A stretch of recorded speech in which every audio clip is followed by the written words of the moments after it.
I have a very special guest on this edition of India Today's Jumpstart. His forecasts make billions of dollars and he's recognized as one of the most original thinkers in the world of business. A globally renowned money manager whose views matter as much in New York as they do in London, Shanghai and Tokyo, but who remains firmly rooted in India. I am delighted to introduce to you the Chief Strategist of Morgan Stanley Investment Management, best-selling author and world-class corporate intellectual, Ruchir Sharma. Ruchir, welcome to India Today. Thanks, Rahul. Good to sort of see you, albeit in a very different form this time. Ruchir and his team have put in a lot of effort in putting together an elaborate presentation about what the post-pandemic world will look like. How we'll do this broadcast is I'll take you through the points the presentation covers and Ruchir will explain what he's saying and why. But I want to start by asking Ruchir about what he's known world over for, his views on the stock market. Now, when the full extent of the damage this pandemic would cause became apparent, the markets tanked initially but have since started recovering. And there's a lot of bafflement about why the markets seem to be on the upward curve when you don't know how long the pandemic will last, when growth will start recovering from. What's your net sense of the global markets and the way they're going at this moment? Right. So if you look at the pandemic itself, the news over the last week has been less bad. I think that's the best way to characterize it. Why do I say that? So if you look at the increase in the global infection rate, that has slowed down now to about 2.5% a day. So that's a pretty substantial flattening of the curve. Similarly with the mortality rate. So what the markets are doing is focusing on this news and thinking that maybe, just maybe, there is an end in sight to this global pandemic. But the most important reason, I think, as to why we have got this extremely extraordinary bounce in markets across the world, which are on average up about 25 to 30% from their lows, is the incredible amount of stimulus this time that policymakers have thrown at this problem. Just to put this in perspective, the amount of stimulus that policymakers have so far put is at least twice, if not thrice as much as what was put in the entire global financial crisis of 2008 and 2009. So there's a lot of very easy liquidity which is swarming the global marketplace. Just in the US, around $2 trillion of money has come into money market accounts and new bank deposits. So that's the kind of money that people are seeing in their accounts. And this huge liquidity wave is helping prop up asset prices. We haven't seen quite the same kind of stimulus in India yet. Despite that, there has been a bounce back. The lockdown has been extended till at least the mid-May for the large part of the country, except for some relaxations in the green zone. What's your sense of what might happen in the Indian stock markets over the next few weeks? You know, the Indian stock market, I think you have a graph here to show that. The Indian stock market is completely correlated to global stock markets. In fact, if you see that graph, you will not be able to tell the difference between these two markets. That's always been my sort of hypothesis as far as the Indian market's concerned. So the market here takes its cue from what's happening globally. Look at it even this year. The average emerging market this year is down about 17% in dollar terms. The Indian stock market, it's down about 20%. So it is really very much the same story everywhere, that the same forces which rise and fall and take markets up and down, those are exactly the same forces which are at work as far as the Indian market's concerned. Let's now zoom out for a moment and shift focus to the post-pandemic world. Ruchir has identified 8 different trends and we'll go through those one by one. But I'll start by asking the one very obvious question, which is that a lot of people, when they look at what's happening, they say the world will never be the same again. Is that just a manner of speaking, or do you believe that this really is one moment when you look back in history, there will be a after Corona era and a before Corona era? Yeah. So I have come up with that sort of framework of talking about a BC and AC era. But here's where I want to caution people a bit in extrapolating too much, which is that if you look at the past pandemics, including the Spanish flu of 1918, 1919, and the Asian flu of 1957, 58, here that those incredibly destructive episodes told us very little about what comes next. You had the Spanish flu, which killed more than 50 million people worldwide when the population of the world was 1.5 billion people. That's an incredible wipeout. But it was followed by the biggest economic boom in history, the roaring 20s, as they called it in America. The 1920s for the Western world, particularly for America, was the best decade ever. So it told us very little about what comes next. The 1957-58 episode is possibly even more instructive. Where more than 2 or 3 million people died worldwide, including 100,000 in places such as America.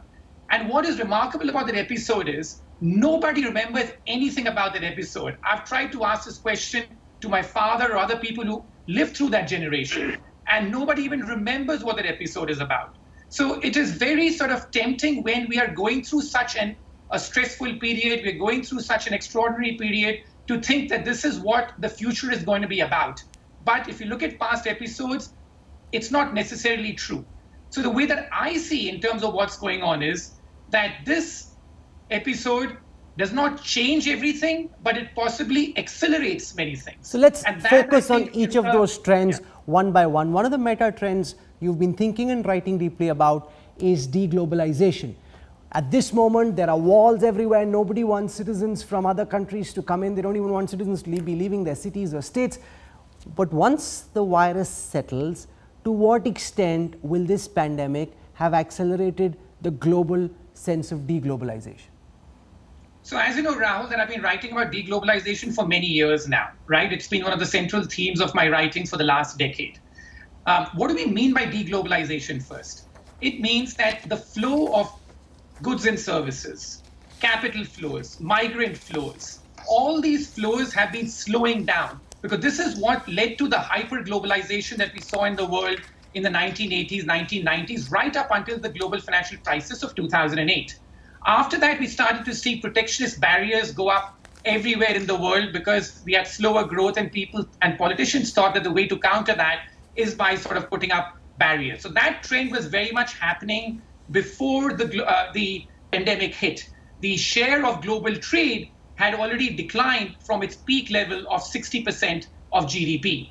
This year, it's going to decline to 53% because we have a global recession. So trade volumes have contracted. But my feeling is that we're never going to get back to 60%. This is a trend which is going to continue. Look at what's happening across the world. There's a rise in nationalism. One of the trends I speak about is the rise in food nationalism now, that you have countries sort of getting much more insecure about how much food they export. Even as far as India is concerned with rice exports, or if you look at country by country from Russia to Kazakhstan, and even countries like France, which have such a liberal mindset, you have the president, the ministers there talking about banning some levels of food exports and not wanting to be reliant on food exports from other parts of the world. So this is a very sort of different world compared to 10, 20 years ago, where the interdependencies were increasing. Now, walls have been coming up, and I suspect that that trend only accelerates after this crisis as one of the scars left. What does that mean in the Indian context? Because one of our key challenges is to try and push exports. That's what China based their entire surge on. India hoping to play catch up, but at a time when countries are putting up these new barriers. How does this march towards de-globalization impact the India story going forward? Well, I think it is a very significant impact on developing countries like India, because if you look at the past economic miracles, whether it was China, Japan, Korea, Taiwan, they basically exported their way to prosperity. Their export growth was twice as high as the rest of the world, and they were able to sort of export their way to prosperity. That model, I think, is very badly now in this era of deglobalization. So it's going to be extremely hard for countries such as India to export their way to prosperity. The reliance is going to be much more on the domestic markets, and we can see that. You have now the Prime Minister even here talking much more about self-reliance. This is the kind of talk that we would hear back in the 1960s and 1970s. So the talk of exporting away to prosperity, we can see it in the language, is already being substituted for self-reliance now in the last few weeks. As we hear that term, I think it's going to get more and more popular in the months ahead. The other thrust is on localization and trying to manufacture domestically. Do you see that accelerate, and to what extent do you see that accelerate just as soon as this pandemic starts settling? So what's happening across the world is that, so this happened in phases. After the 2008 global financial crisis, people first wanted to sort of spread their supply chains a bit in terms of the fact that they didn't want like everything to be concentrated in China, particularly as Trump sort of ramped up the trade war after he came to power. So the whole idea was, okay, we don't want all our three supply chains to be in China. Let's put one in Vietnam, one in Cambodia, and maybe one even in places like India and Indonesia. Okay, let's now come to the second meta trend that you've identified, which is about strongmen and how you think that the pandemic could usher in springtime for strongmen. So let's look at the global picture. It is absolutely correct that several very popular leaders have usurped extra powers because there's a crisis that they're dealing with. How many of those powers do you think are here to stay? Do you believe as an idea democracy will also slip into recession?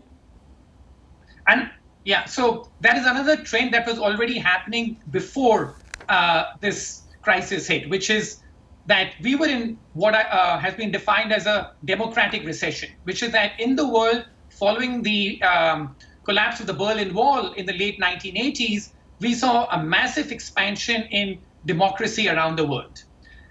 Following the global financial crisis, again of 2008, you saw a somewhat incremental return to authoritarianism. Countries such as Russia, Turkey were the poster childs of that sort of incremental return to authoritarianism. Now look at what's happened in this crisis. As that graph shows, that leaders around the world have seen a massive increase in their popularity because of this crisis. So in a way that people are rallying behind the flag in a time of crisis. Leaders have been talking about war, so people have been sort of rallying behind them. Even in places like India, it's quite remarkable that so many of the people on the liberal side who would sort of have issue with Prime Minister Modi and talk about an authoritarian streak, all those, not all I'd say, but many of those people now, as they feel personally fragile because of this crisis, have been solidly backing him on this lockdown. So that's a real shift that's taken place out here.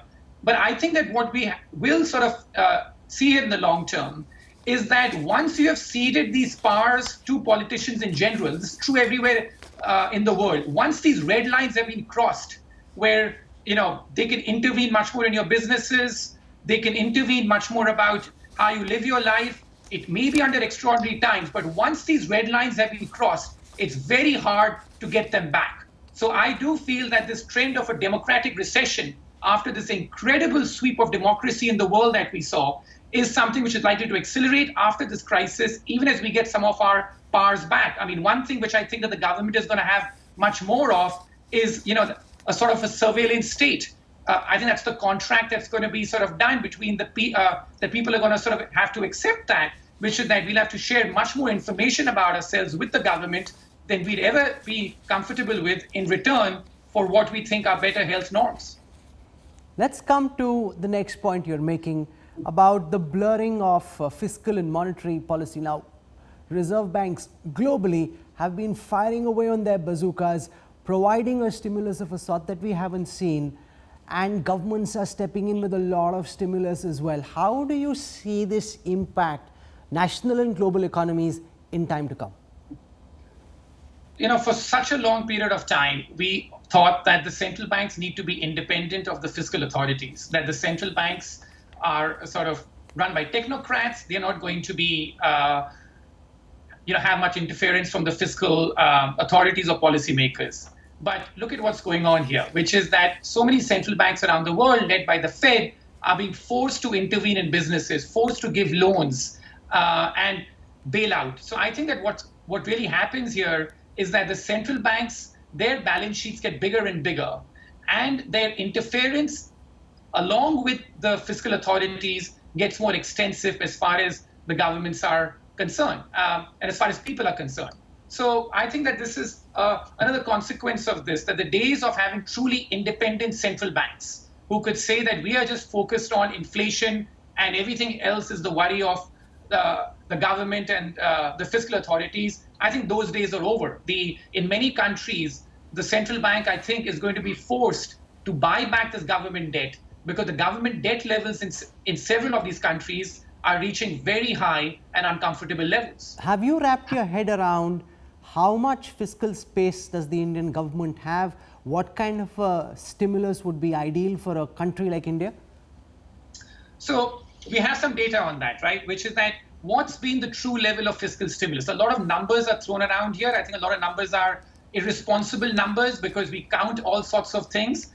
But if you try and sort of objectively look at it, and there are other sort of firms from, which have done this in a very sort of objective way, which is what's the true amount of extra spending that governments are doing. So the global fiscal stimulus is around 4% of GDP in terms of the true extra money that governments have spent. In emerging markets, it's been much less than that, which is that it's been about nearly half of that. And India has been even lower, where the true fiscal stimulus, the true extra amount, has been just over 1% of GDP. Now, there's been a lot of criticism that shouldn't India be doing a lot more than this? And I just don't think that is realistic because we don't have the kind of fiscal room because we came into this again with such a large fiscal deficit. And I think that like some of the advice given by people here, or just print money, just stimulate, I think is very irresponsible advice because this is not how it works in the developing world. And let me explain this. India's public debt as a share of its economy today is over 70% and could get as high as 80% in the next 1 year. What research has shown is that when debt levels in the developing world start to get to those kind of levels, borrowing costs rise very sharply. And even in India, it's, that across the world, interest rates have fallen, long-term interest rates, 10-year interest rates in the US, other places are all well below 1%. In India's case, or in other developing countries like Brazil, Indonesia, that has not happened. So in the developed world, they can virtually borrow free with long-term interest rates close to zero. In countries like India, Brazil, Indonesia, long-term interest rates are still over 6%, and they haven't fallen. So the borrowing costs are still high. And if we were to try and experiment with some adventure in terms of, let's print money and let's try this out, I think that we could have serious negative consequences where there's a loss of confidence. So in that regard, I think the government's been very realistic and responsible in not listening to this advice that we can print our way out of this mess. The other thing I want to focus on is debt phobia, the fear of taking new debt. Do you believe this in any case was being seen post the 2008 financial crisis? Do you believe that this pandemic will accelerate that trend, and to what extent? Yeah, so the big picture here, that there are four sort of constituents of debt. One is the household sector, the second is the financial sector, the third is the corporate sector, and the fourth is the government. What we saw was that we had this incredible debt super cycle, which began in the world in the early 1980s as interest rates fell because of lower inflation, and you had a lot of financial sector deregulation. So we got an incredible debt boom around the world. Around 2008, when we had the global financial crisis, at least two of those four went down, which is that the financial sector and the consumer in many places was very badly hurt because of that crisis. And so they sort of got into a funk and went into a period of what was what I call debtophobia, which is scared of taking on more debt. But the corporate sector in many places and the government kept on taking more debt. After this crisis, the corporate sector has been really caught short. That in many places, the corporate sector has too much debt, and they realize that. So I feel that one of the consequences of this crisis will be that the debtophobia will now extend to not just the household and the financial sector, but also to the corporate sector. So the government really becomes the only sector which has the capacity and the willingness to take on debt. But the other constituents are going to be much more risk averse for taking on debt. And I think that's going to be the case in India as well, with the corporate sector here too pretty heavily indebted. We've already seen for AA corporate bonds a bit of a churn with Franklin Templeton's funds going under. How does that impact the corporate debt market in India, in your view, Ruchir? It makes it very difficult for anyone who doesn't have the highest corporate rating to take on new debt. So this is where I think that we're going to sort of have to see as to probably more intervention than we've seen now by the RBI. But it is, as I said, that in this environment, the debt markets are literally shut for anybody outside the very, very creme de la creme for taking on new debt. So this is going to be a drag to growth going forward, which is that banks and the entire financial system is going to be much more risk averse after this. And so I don't think that you're going to be able to sort of get credit growth the way we did. Like we just forget the sort of, boom days of credit growth when credit growth would grow 30% a year. That happened. That was very excessive in the 2000s. But now to get credit growth above 5 or 10%, I think it's going to be a real challenge because of this persistent debt phobia on part But of ensuring that there is corporate- adequate liquidity and that companies can borrow with relative ease is crucial to reviving the economy. You've asked for more measures from the RBI. What specifically do you have in mind? What can the regulator and the government do to try and ease that debt phobia, Ruchir? Well, I don't think they can do much to ease the debt phobia, but to prevent greater bankruptcies, it's the small and medium-sized businesses which really need much more help at this stage. And I think that it is unrealistic for the government, I think like they know that, to try and force them to keep on paying massive wage bills at a time like this when they really are facing a cash crunch. I think this brings back to the original point, which is that how long can we sustain this? Because I think that what governments across the world are realizing, and so therefore moving from a state of emergency to exit as far as the lockdowns is concerned, that no amount of stimulus can substitute for reopening business. I think that is just a realization that's coming on. And so therefore, we are seeing this rush to try, or maybe rush is too strong a word, but this thing of to try and reopen. Let me put this in perspective in terms of one statistic. Some simulations have been done to this, that for every 1 month that any economy remains in a lockdown phase, it loses 1.5% to 2% of GDP on an annual basis. So hypothetically, if the Indian economy remains in some sort of a lockdown over a 3-month period, and remember, we have gone through the strictest lockdown of any country in the world, that straight away knocks off 6 percentage points of whatever growth you were expecting for the year at the beginning of the year. So that gets you into contraction territory. So that is what we have to remember. Every single month that the lockdown So you're extends, essentially suggesting, from what I understand, that the IMF's projections and some of the other projections which still at this moment are in the positive territory. IMF said about 1.9%. That's hogwash. You believe that growth this year will actually contract and be in negative? It's very early for me to say it because India doesn't have high frequency data, but look at what's happening in the world, right? We've got the first quarter GDP data in many countries, which includes March. China. Now, China, of course, as you know, has been under so much attack, but just look at the Chinese data. In the first quarter, the Chinese economy on an annualized basis or a quarter-over-quarter annualized basis contracted by over 30%, right? The US economy in the second quarter is expected to contract that much. And remember, these countries, whether it was China or the US, their lockdown was nowhere near as severe as what we have done here.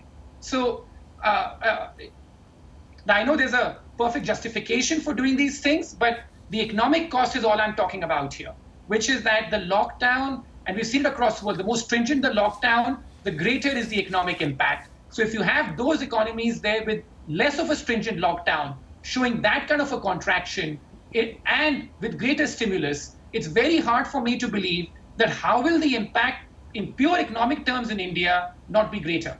I want to now zip through the 3 remaining meta trends, and I'll start with the 3D virtual economy, which in any case has seen a hockey stick like increase. Will that sustain? Do you think after a while it will plateau? What do you think the new normal post the pandemic could look like? Right. So I think there are many habits, which were already changing, and those have been accelerated by this, right? So we look at things like Zoom calls. From 10 million or so users, now we're up to about 3 million calls or so. I mean, as far as Zoom is concerned, massive explosion. Obviously, you can't sustain those growth rates. But as far as all the other metrics are concerned, in terms of what's going on, digital leisure. I spoke about at the beginning of this year that how gaming was the new favorite pastime of the world. It's become even more so after this crisis. So it's the same thing, that all these trends were already happening and those have been massively accelerated. Now, some of those trends unfortunately mean that some of the businesses are not coming back. I look at China and Korea. no one's going back to cinema theaters out there. Now, it may be too early to say it, but they're going back to bars and restaurants. But I think that something has shifted there, that why do we need to go to a cinema theater compared to the streaming services that we have at home? So those businesses could be fundamentally damaged in a way that they don't even come back in any way close to the shape that we were before the crisis. But mostly this is about a massive acceleration of the trend. And yes, what's happened is that the trends that I and other people were expecting to play out over 5 or 10 years have telescoped, at least in the digital world, and happened in a period of 5 or 6 weeks, literally. So I think that, yes, it'll plateau, but the acceleration has been incredible and telescoped in time. Let's deal with the productivity puzzle, because labor productivity is going down, tech productivity is going up, and in any case, labor productivity has been going down for about a decade now. How do you see this pandemic impact human beings and their productivity? So I think there are two offsetting sort of things here. On the negative side, what I've written about a lot is that because around the world there's been so much cheap money, and the central banks and governments have been so inclined to just keep bailing out companies whenever they get in trouble, a trend that dates back to the 2008-2000 financial crisis and even before, it has kept alive a lot of inefficient companies, what I call zombie companies. These are companies that can barely sort of survive if it weren't for fresh cash infusions all the time. So it's kept alive zombie companies across the world, and that has led to much greater inefficiencies. There's a great line out there, which I like, a truism that capitalism without bankruptcies is capitalism without hell. So that it's a sort of thing that you almost need bad companies to go bust, but you keep them artificially alive all the time, and that's not good for long-term productivity. So I think that is something which has only now been accelerated by this crisis, because you've been forced to bail out so many companies, good or bad. The good news on the positive side is that because we are all thinking about how to rearrange the workforce, how to get more efficient, many people are discovering that maybe working from home is not such a bad option. It saves us on commuting time. And the fact that also increased automation, increased use of robots, all these things may help increase productivity. So what I spoke about was that in the last decade, we had this incredible tech boom around the world. And yet there was very little increase in productivity, which was the productivity puzzle, explained partly because of these zombie companies. But what we could see now is the fact that as you see at least some increase in productivity with a more efficient ordering of the workforce with robots, automation, that could help productivity a bit in the long term as well. And finally, since your heart always lives in India, no matter where you live in the world, Ruchir, what would you like to see the Indian people and the Indian government do to ensure that to the extent that's possible, we can turn this crisis into an opportunity? Right. I think that the first thing is that we have to fight this incredible fear, right? So which is the fact that, the Prime Minister here has been very popular. As I said, that he's had a lot of people who were, otherwise critical of him, sort of back him on this.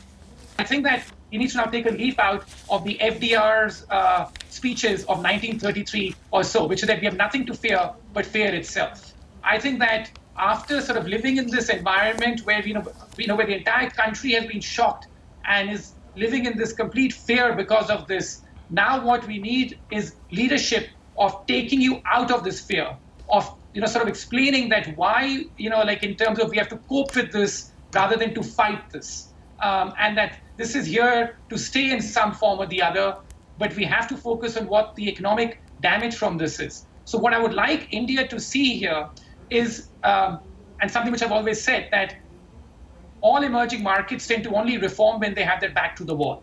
So let's see whether we can use this opportunity to carry out economic reforms, whether it's got to do with, we need more capital, whether it's more privatization, whether it's got to do with, greater labor reform. But the most important thing I want to see India do is to be less of a statist society, less of an interventionist society. And that is my fear, because you do not want to get back to an era where the bureaucrats or the other, sort of politicians have so much power that they can tell businesses, you can do this, you can't do this, because that is, I think, really hurting business. So I know that it's very popular to talk about pro-poor and stuff, and to talk about an increased welfare state. But we have to remember, if we want that the lessons of China, Korea, Taiwan, all these countries were very clear that we need to get people to work, and that's how they became miracle economies. And that's what our focus really needs to be at. So I'd say a combination, the short term on how to deal with this incredible fear that I think has gripped the nation because of this huge crisis worldwide, and also in terms of that, are we going to return to our reformist sort of roots, which we should do when faced with such a crisis? Well, this has felt like a high quality strategy presentation. It's been a delight to listen to every one of your answers. So much rich insight there. I could have gone on for another half hour, but we're out of time. Ruchir Sharma, for sharing your insights with us. Thank you so much. Stay well, stay safe.